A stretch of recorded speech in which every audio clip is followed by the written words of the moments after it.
প্রিয় নবম দশম শ্রেণী ও এসএসসি পরীক্ষার্থীদের সবাইকে স্বাগতম জানাচ্ছি। তোমাদের গণিত বিষয়ের সপ্তম অধ্যায় ব্যবহারিক জ্যামিতি থেকে সম্পাদ্য 1 সমাধান করব। তো এটা 2026 সালের যারা পরীক্ষার্থী তাদের জন্য ইম্পর্টেন্ট এবং অন্যান্য বছরের জন্য ইম্পর্টেন্ট, কারণ এই সপ্তম অধ্যায় থেকে তোমাদের এসএসসি পরীক্ষায় এবং স্কুলের পরীক্ষাগুলোতে একটা সৃজনশীল আসতে দেখা যায়। তো এটা আমি খুব সহজেই তোমাদেরকে সমাধান করে দিচ্ছি যে সম্পাদ্য 1 কীভাবে অঙ্কন করবা। তো এখানে দেখো, সম্পাদ্য 1-এ কী বলা আছে যে ত্রিভুজের ভূমি সংলগ্ন একটি কোণ অপর দুই বাহুর সমষ্টি দেওয়া আছে, ত্রিভুজটি আঁকতে হবে। অঙ্কনের চিহ্ন বিবরণ আবশ্যক। মানে একটা ত্রিভুজ দেওয়া আছে, মানে একটা ত্রিভুজ আঁকতে হবে। যে ত্রিভুজের ভূমি, ধরো এটা হচ্ছে ত্রিভুজের ভূমি, সে ভূমির একটা দৈর্ঘ্য দেওয়া আছে। তো এখানে বইয়ে যেহেতু কোনো মাপ দেওয়া নাই, তো পরীক্ষায় কিন্তু তোমাদের মাপ দেওয়া থাকতে পারে। আর ভূমি সংলগ্ন একটা সূক্ষ্ম কোণ, মানে যে ভূমি সংলগ্ন একটা কোণ ধরো এটা, এবং অপর যে দুই বাহু, সেই দুই বাহুর সমষ্টি দেওয়া আছে, ত্রিভুজটি আঁকতে হবে।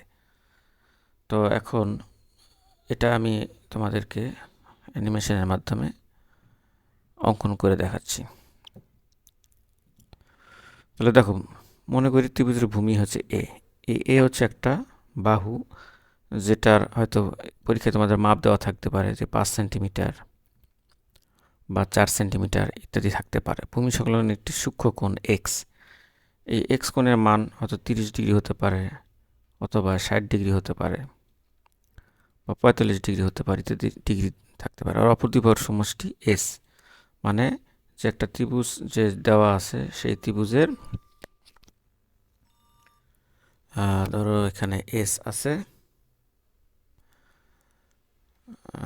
তাহলে এখানে এই যে এই দুই বাহুর সমষ্টি, ধরো এটা ধরো 5 আর এটা ধরো 6, তার মানে 11 সেন্টিমিটার দেওয়া আছে এরকম। আর একটা কোণ আর ভূমি সংলগ্ন একটা কোণ দেওয়া আছে, ত্রিভুজটি আঁকতে হবে। তো আমরা এখন ত্রিভুজটি আঁকবো ওই উপাত্তগুলো ব্যবহার করে। যে ধরে একটা ত্রিভুজের ভূমি এ দেওয়া আছে এবং একটা সূক্ষ্মকোণ এক্স দেওয়া আছে ও অপর দুই বাহুর সমষ্টি এস দেওয়া আছে।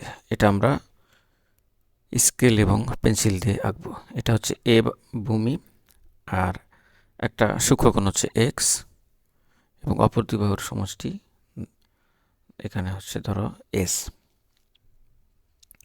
এভাবে প্রথমে উপাত্তগুলা এঁকে নেব। এবার যে কোনো একটা রশ্মি নেব, সুবিধা মতো যে কোনো একটা রশ্মি নেব স্কেল পেন্সিল ব্যবহার করে।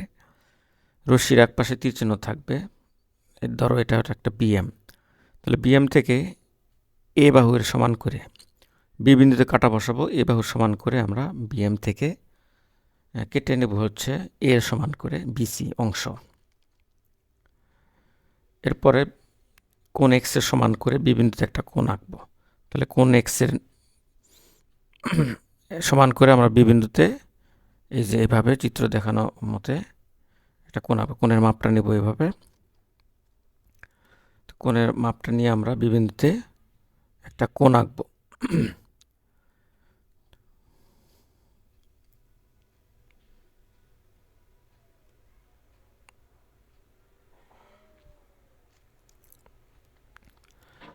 তাহলে এটা এম বি কিউ, এই কোণটা আঁকা হলো। এখন এই যে বি কিউ থেকে আমাদের এস এর সমান করে, এই বি কিউ থেকে এস এর সমান করে, অপর দুই বাহুর সমষ্টি এস এর সমান করে আমরা এই যে এখানে বি এন অংশ কেটে নেব।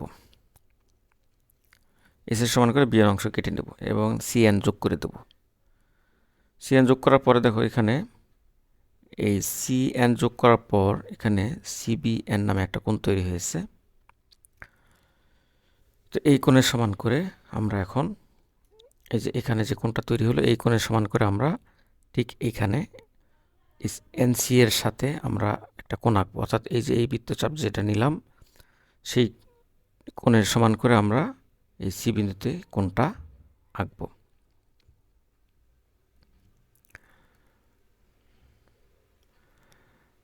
তাহলে এই কোণটার নাম হচ্ছে এনসিজি। এই এনসিজি কোণটা হচ্ছে কোণ সিবিএন এর সমান করে। তাহলে এখন এই এন জি যে রশ্মিটা সেটা বিএনকে এখানে এ বিন্দুতে ছেদ করবে। তাহলে এখন দেখো, এখন আমাদের ত্রিভুজটা কিন্তু অঙ্কন হয়ে গেছে। এই যে দেখো, এটাই হচ্ছে নির্ণয় ত্রিভুজ। তাহলে এটা হচ্ছে ত্রিভুজের ভূমি, এটাকে আমরা এ লিখেছিলাম। এই যে এর সমান করে কেটে নিয়েছি। এরপরে এটা হচ্ছে কোণ এক্স, আর এই যে এই এসি আর এবি এই দুটার যোগফল হচ্ছে এই এস। এস এর মান হচ্ছে এই এসি প্লাস এবি।